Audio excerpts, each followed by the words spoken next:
It is 1944, the final years of World War II. The roar of a Japanese Zero fighter rips through the sky.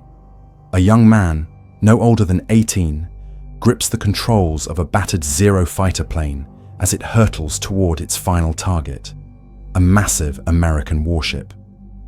It's a suicide mission, one that has been drilled into him for months. The plane is loaded with explosives, and the pilot, his mind clouded with fear and the influence of a powerful drug, knows there is no turning back. This is his duty. This is his sacrifice for the Emperor of Japan, for his country, for the pride of a nation teetering on the edge of collapse. But as the distance between him and the ship rapidly shrinks, a haunting realization begins to creep into his mind. The fear, the anxiety, the cold terror begins to consume him. He's already dead. The only thing left to do is dive. And dive he will.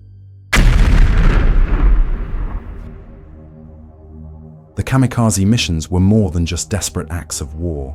They were tragedies forged in the fire of extreme nationalism, desperation, and the manipulation of young minds.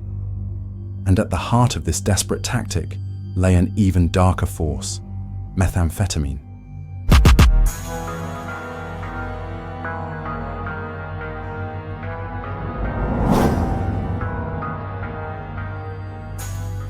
Real quick, if you haven't already, please take the next few seconds to hit that subscribe button and give this video a like. Your support truly means a lot. Thanks so much, and now let's jump right back into the video. By 1944, Japan's situation in World War II was increasingly dire. The tide of battle had turned decisively against them. The powerful Allied forces, particularly the United States, had decisively pushed into the Pacific, reclaiming island after island. Japan's imperial ambitions were rapidly crumbling, and their military was facing an insurmountable imbalance in resources, technology, and trained manpower. The highly skilled pilots that had once terrorized the skies during Japan's earlier victories were now either dead or seriously depleted. The Air Force that had once struck fear into the hearts of the Allies was now struggling, its planes outdated, and its pilots fewer in number and experience. Desperation was the driving force as the Japanese military turned to a more drastic strategy: the creation of special attack units.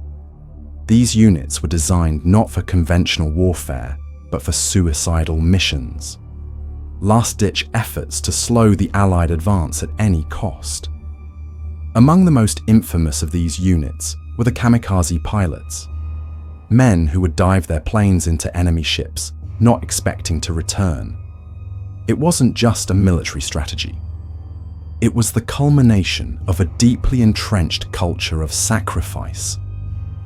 The Imperial Japanese military's concept of duty was bound by an almost religious devotion to the emperor. Japan had a long tradition of warrior culture, embodied by the samurai, where honor and death on the battlefield were sacred.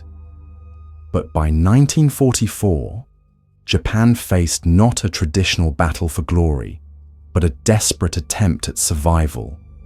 The government, military leaders, and the public were all in agreement that they could not allow their enemies to conquer their homeland, no matter the cost. As Japan's regular forces struggled to maintain any semblance of control over the Pacific theater, military officials began considering the use of suicide tactics to inflict as much damage as possible with the fewest resources. This desperation led to the establishment of kamikaze units, named after the divine wind, Kamikaze, that had historically saved Japan from Mongol invasions in the 13th century. These men would become the ultimate symbol of Japan's unwavering commitment to fight to the death, no matter the cost. The kamikaze pilots were not just recruited from regular soldiers, but also from university students and young men with little combat experience. As Japan ran low on trained pilots, many of the young men chosen for these missions had barely finished their training. Some were still in their teens, and some had only a basic understanding of aviation.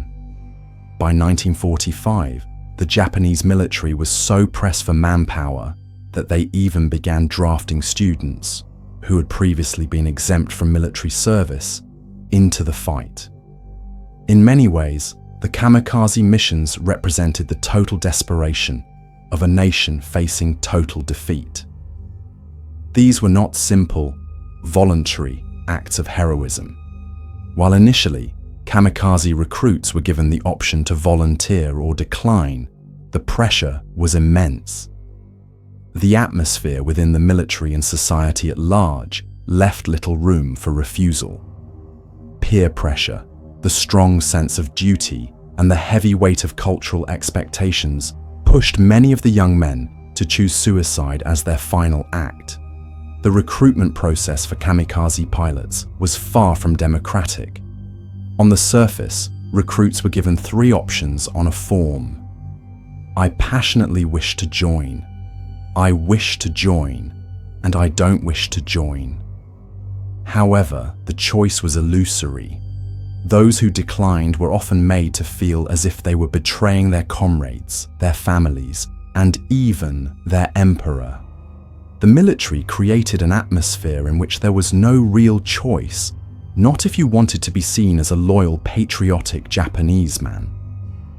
Despite the pressure, not all kamikaze pilots were eager for death. Takehiko Ena, a kamikaze survivor, recalled how, in the days leading up to his mission, he felt a profound sense of fear. I set out to fly, carrying an 800-kilogram bomb. I felt the blood draining from my face, he later recounted. This moment of reflection highlights the true emotional toll these men experienced. For many, the decision was not one of patriotic fervor but of a dark necessity, an obligation to their nation, their comrades, and the emperor. The intensity of these pilots' emotional and psychological states would soon be magnified by a potent factor, methamphetamine. The Japanese military, in its desperate attempts to bolster the endurance and resolve of its soldiers, began distributing methamphetamine to enhance alertness, suppress fatigue, and improve focus. Known by various names, including Philipon, meth was particularly important for kamikaze pilots, who often had to endure long, exhausting flights before carrying out their final, deadly dive. The drug, which was widely available in the military, would alter their mental and physical states, helping them to push through the extreme stress and fear associated with their missions. The effects of the drug were not limited to physical alertness. Methamphetamine heightened feelings of euphoria, focus, and energy, numbing the fear and anxiety that might have otherwise stopped these young men in their tracks. In essence, it helped mask the overwhelming psychological burden that came with knowingly heading towards certain death. As these pilots were injected with meth, the drugs acted as a force multiplier, pushing them to the edge of their mental and physical limits. The tragic reality is that, while the kamikaze pilots were willing to die for their country, methamphetamine made it easier for them to do so. The drug dulled their senses, making the act of sacrificing themselves in battle feel less terrifying, almost like a fevered dream. This combination of duty, cultural pressures, and chemical alteration created a potent, horrifying force. These young men were not just willing to die for Japan, they were chemically conditioned to embrace it. Yet, despite the mental fortitude that methamphetamine provided, the emotional and psychological cost for the kamikaze pilots was staggering. In the days leading up to their missions, they faced internal torment. Many pilots would visit their families for one last time, and there, the true human cost of the war would be made evident. Letters, often written under duress, reveal the conflicting emotions of young men trying to reconcile the duty imposed upon them with their personal fears and desires for life. One pilot, in his final letter, apologized to his parents for not being the perfect son, adding that he would die with a smile on his face and wait for them on the other side. This was the heartbreaking reality for many of these young men. Caught between the duty to their emperor, their families, and the terrible truth of their mission.